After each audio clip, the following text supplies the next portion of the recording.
All right. Well, we've got a lot of amazing women with us tonight. And it's my pleasure to introduce you to Cassandra Vieten. Now, some of you saw her when we were coming to you live from her home, just outside Santa Fe, New Mexico. Um, and this is an amazing woman. She has quite the history. And I'm just going to read a little bit of it. Um, she's a clinical professor and director of the Center for Mindfulness at the Centers for Integrative Health in the Department of Family Medicine at UC San Diego.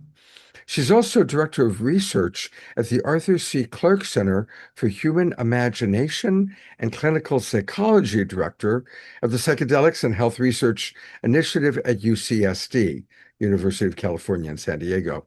Mm. She works in mental health. She's a senior fellow at the Institute of Noetic Sciences, where she served as president for 6 years.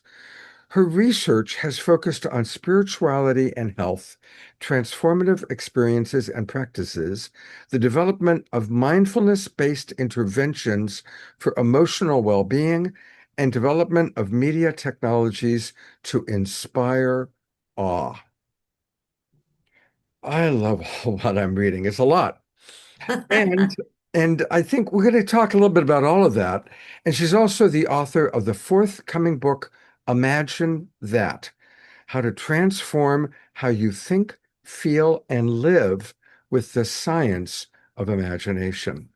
So, welcome back to the Awakening World, and it's good to Thank have you with you. us. It's so good to see everybody. Thank you so much for having I me. have so many questions for you because you have such a wide spectrum of experience. Mm. But let's start with imagination.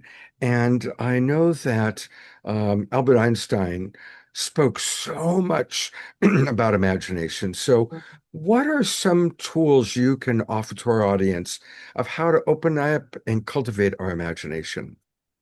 Well, gosh, you know, first of all, it's been so amazing to be able to spend so much of my career investigating the inner world. And my purpose in life is to shift people's perspectives so that they can see new possibilities that allow them to be kinder to themselves, others, and the planet. And so that's been a through line among all of my different chapters and all the different hats I wear. Now at UC San Diego, it's been fantastic to be able to work at this trifecta of mindfulness meditation, imagination, and psychedelics. And so I think that what I found when I was a young person, and it's continued throughout my life, but especially in my teenage years, is I was completely overwhelmed with the suffering of the world, with the injustices that I saw around me. I didn't seem to have the same kind of brick wall barrier that other people could raise when they were encountering things that didn't make any sense.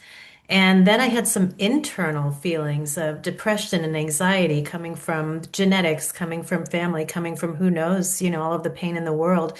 And so I reached a pretty dark place in my teenage life. And the one thing that really got me through, other than my amazing family, of course, was that I knew that there was a world that was beyond what we could see in our physical perception.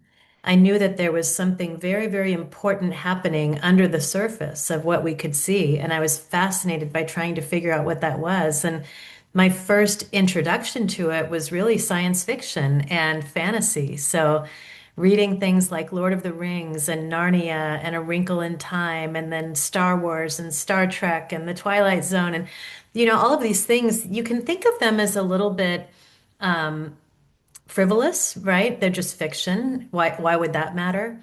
But what I've learned, and especially in the past several years when I've been studying, investigating imagination so deeply, is that some truths can only be found in fiction.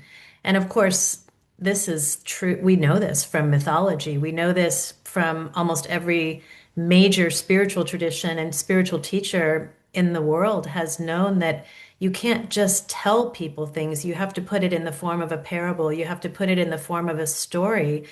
And so now neuroscience is beginning to catch up with what wisdom traditions have known for a long time, there's fascinating studies where they look at people's brains as there's a teacher or a speaker, and then there's an audience, and they have people hooked up in the audience to EEG, and then they have people, the speaker hooked up to EEG.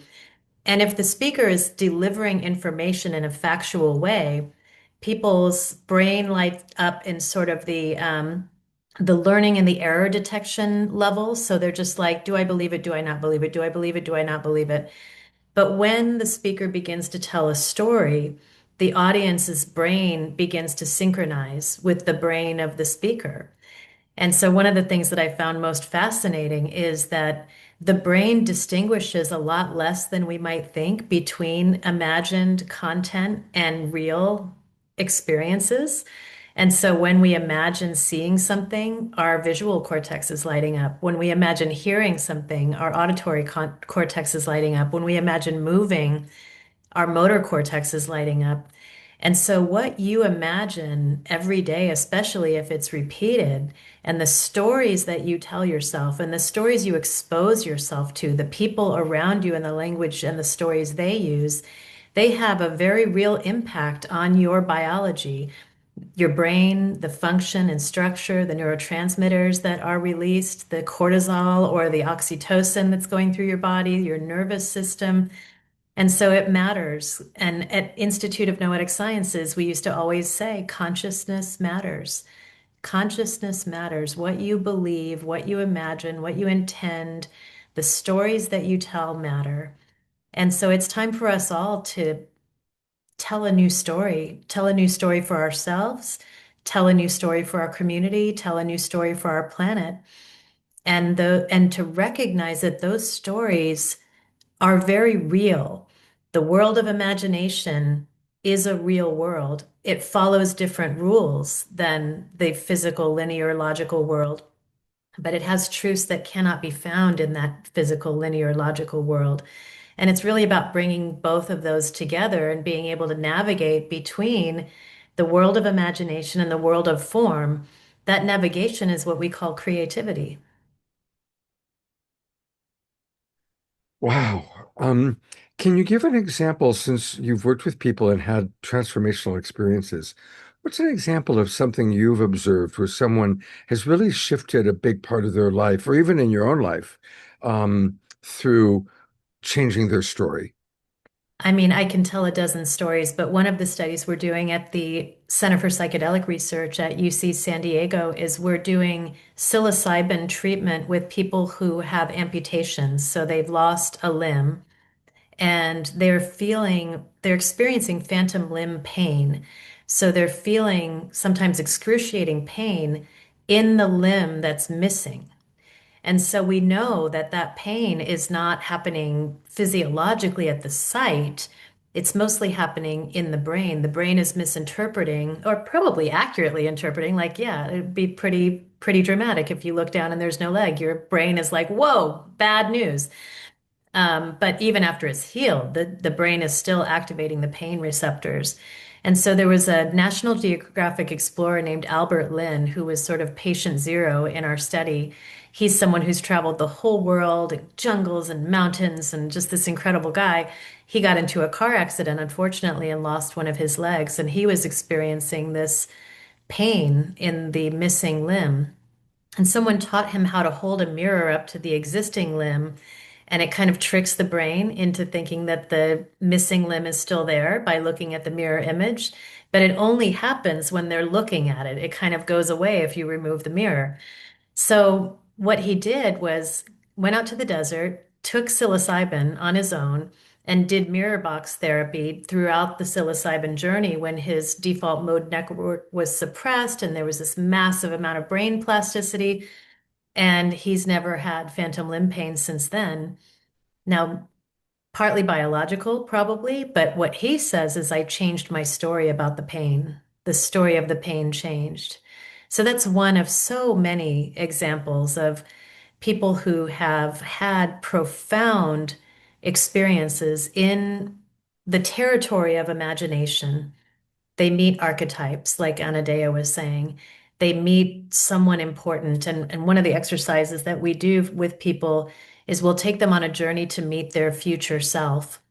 And Mm. this is one possible future self. This is a possible future self that embodies the qualities that you hope that you will embody, that has developed in the ways that you hope you will develop, that has grown in the ways that you hope you will grow.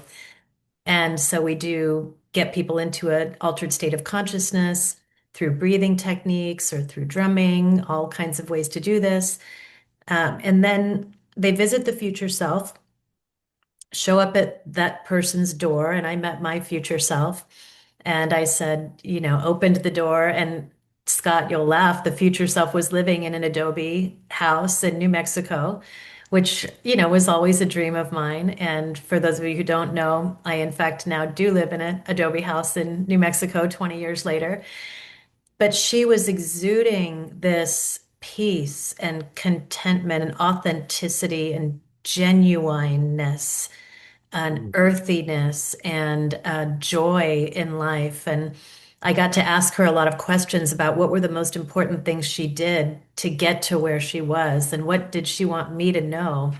And this future self is very loving too. It's kind of like a cheerleader for you, an ally for you, and also kind of a golf caddy in the sense of, you if you make a relationship with your future self, it's like, no, no, no, you don't want to go that way. There's a sand trap that way. Bad idea. Use a different club, sister. This is not the club you want to be using. And so this relationship with a future self inside of your imagination can become quite an amazing resource for you as you move forward into the world. I love that you're talking about that. I did not expect that we would go in this direction, but we got to go down it for a minute. About 30 years ago, to be honest, I was in Maui, and I was on a low dose of psychedelics. Mm, Um, and I looked into the mirror and I saw my future self. And mm, he and I had this wonderful conversation. mm, And when I've been in hard times since then, that conversation, because he was so, Scott, wait till you see how your life right. unfolds. It's so good. Even though there's going to be hard stuff, it's so good. Yeah. And it was just emblazoned in my consciousness and my Mm, brain. And that's become a touchstone that I've been able to use as an anchor, if you will, when I'm going through hard times. mm, So, and I don't think I've ever told that story, certainly not publicly. mhm. So thank you for that work. And I'm just curious, uh, are there ways that people can access their future self without coming to San Diego, and working with you? Although that would also be Sure. wonderful. Absolutely. I mean, first of all, I have the new book coming out that describes a lot of these practices. And one thing that's important to know is that there are many different types of imagination. We tend to think about visualizing as the one form of imagination, like visualization is almost used as a synonym to imagination, but there's also social and emotional imagination. Some people don't really picture things very clearly. They don't have a vivid, detailed imagination. They see things more kind of blurry or a little bit boxy or broad strokes. Some people have incredibly vivid imaginations, but often those people will have a more powerful social and emotional imagination. They can imagine how other people might feel. They can imagine how something would impact someone else. Or when that person walks in the door, I know how they're going to feel. That emotional, social, interactive with others' imagination. And so you might be one of those people, even if you're not a great, great visualizer. And then there's cognitive narrative imagination. Sometimes people really do it more in words than they do it in pictures or feelings. There's somatic imagination, there's taste imagination, gustatory imagination. You think like chefs are probably pretty good gustatory imaginers. So we identified about 65 different types of imagination. So we call it the neurodiversity of imagination. And so one thing you can do is go to our website at imagination.ucsd.edu/profile, and you can take a quiz. And first of all, you'll become a citizen science and help us understand more about people's imaginations and how they work. But you'll also get a feedback on your imagination and you'll get your sort of imagination type. And then you can look into it and say, well, maybe I want to do some things that are uh, training my imagination to be more vivid or to be more detailed or to be more social and emotional. Or you might just say, okay, if that's the type of imaginer I am, I'm just going to leverage my strengths because, I've got some strengths. So So I encourage everybody to take that. Yeah, it's up on the screen, imagination.ucsd.edu/profile. So I'm going to leave it up for a minute so that all the people watching on Facebook can take a screenshot. Well, actually, everybody can take a screenshot, but I will also put it in the chat box right now for everybody. Take the imagination profile. I'm typing that. I'm putting this into into our thing. And where do we actually go to click to take You scroll down to the bottom, and it'll have a little button. Yep, right sure, there. there it is. Okay. That's it. So then it'll start to ask you lots of questions about your imagination, and we'd love for you all to do that. The other thing I think I want to bring up is that I've come to see imagination as a kind of very important interstitial realm between the big C consciousness, the interconnected world, the world of the spirits, the world of whatever you use for it, God, whatever your word for the universe is, that our imaginations are the the territory in which we can most easily connect with that world, as opposed to the linear, logical, judging, thinking, evaluating, critical mind. And so I was in Anza-Borrego, if I'm allowed to share my screen. Let's see. Yeah, I think Yes, I you can. are. You can. Great. So I was in the Anza-Borrego desert when I started writing this book on imagination. And I was seeing a view very much like this one. And I stopped and was very quiet and said, okay, what does the world need to know about imagination? Because I felt kind of the spirits very present there. And they immediately said, tell them it's the place we can most easily talk to them. Mm, Tell humanity that their imagination is the place where we can most easily talk to them. Now, this is not new. I mean, Jung knew this, right? Anadea knew this. Many, many, many people have known that traveling, and the shamanic world has known this. The indigenous people have known this forever, that traveling into the world, the territory of imagination, is the place where you can bring back wisdom and knowledge. And in fact, it's probably where we get new ideas. So one way I like to think about it is if there's a water table underground that represents all potential, every single possibility, known and unknown. If you were to dip into that well using your imagination and bring out of it an idea that was something that you had not thought of before, then when you bring that into this reality, that's when you begin to create something. But imagination is a lot more uncertain and um, it works by different rules than this reality. And so it speaks a different language. It has a different kind of, it doesn't care about time. It can go into the future and go into the past. It doesn't care about space. It can go anywhere on the planet. It doesn't really care about scale. So you might come back with an idea to form a nonprofit that feeds tens of thousands of people, or you might come back with an idea for your garden. Imagination is like those are both equally important. Those are both equally important. And so to learn the language of imagination is one of the things you can do, and it is a way that you can access information and energy that are not limited by conventional notions of space and time. And so I'd love to have people talk about that. Like what has your imagination revealed to you? Has there been times in your life where the imaginative world is something that you could visit and bring back something that was deeply important for you, but also maybe something that helps community and humanity and the planet? wow. Um, I'm going to ask you the same question. When's an example when you did that maybe with yourself or an example of somebody you worked with? Well, there are a lot of examples from other people. So one is you mentioned Einstein. Einstein, when he was thinking about the beginnings of relativity theory, he did it all in his imagination. He pictured himself running by a beam of light and realized, oh, if I were to run as fast as light, this is what might happen. It wasn't like he was doing all calculations. He was feeling it, sensing it. So that's amazing. Thomas Edison, who we all know invented so many different things, said, I never really invented anything. I was a needle on a phonograph. And what he said Wow. is he would just work on opening himself to the vast array of possibilities, knowing that he needed to get into a sort of hypnagogic state between waking and sleeping.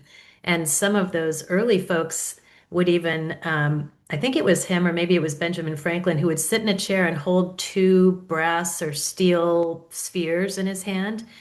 And he'd wait until he was about to fall asleep, and then he'd drop the spheres when he fell asleep, and that would wake him up because he wanted to catch the ideas he was having between waking and sleeping. Oh, wow. Another example of that is Bob Dylan. When someone asked, how do you write so many songs? He says, I don't write them. I just write them down. I love that. That's a great one. Isn't that a Yes, good one? yes. Yeah, yeah. Yeah. So, oh my gosh. All right, now your book comes out actually August 11th. Yes, yeah. And I'm going to actually bring up for a minute, and I'm going to put this into the chat box, but there's a really wonderful, oh, well, here, let me pull it up and you guys will see what I'm talking about. I'm excited about this. I got this from when you emailed me. So here's her book. It's called Imagine That, Transform How You Think, Feel, and Live with the Science of Imagination. What's wonderful is we, a few weeks ago, had a show with Dr. Larry on the Mm, science of creating miracles. Here's the mm, science of imagination. And I bet there's a mm. lot of dovetails between those two. Um, Yeah, yeah. The book is written in three sections, and the first is the science of imagination. The second is the power of imagination, giving specific practices for how you can train your imagination. And then the third is the magic of imagination, where we talk about shamanism and psychedelics and religious imagination and consciousness. Beautiful, beautiful. I'm going to put this into the chat box so people can check it out. And what's the best way for people to pre-order your book? You can go to CassandraVieten.com Okay, if well, you want to do it. actually, I've got that ready to pull up. So let me pull that Yeah, up. yeah, it's right I'd on the like to top see that. page. All And right. this is the link for what it looks like so you can recognize it. It's awesome with the hot air balloons have always been so inspirational to me. And I now that think I'm in New Mexico, they're even more so. um, here it is. There it is. So when you go to her website, it's her name. I'm going to spell it Cassandra, Cassandra, Cassandra. And then her last name is Vieten, Vieten.com. And when you go there, there's the book.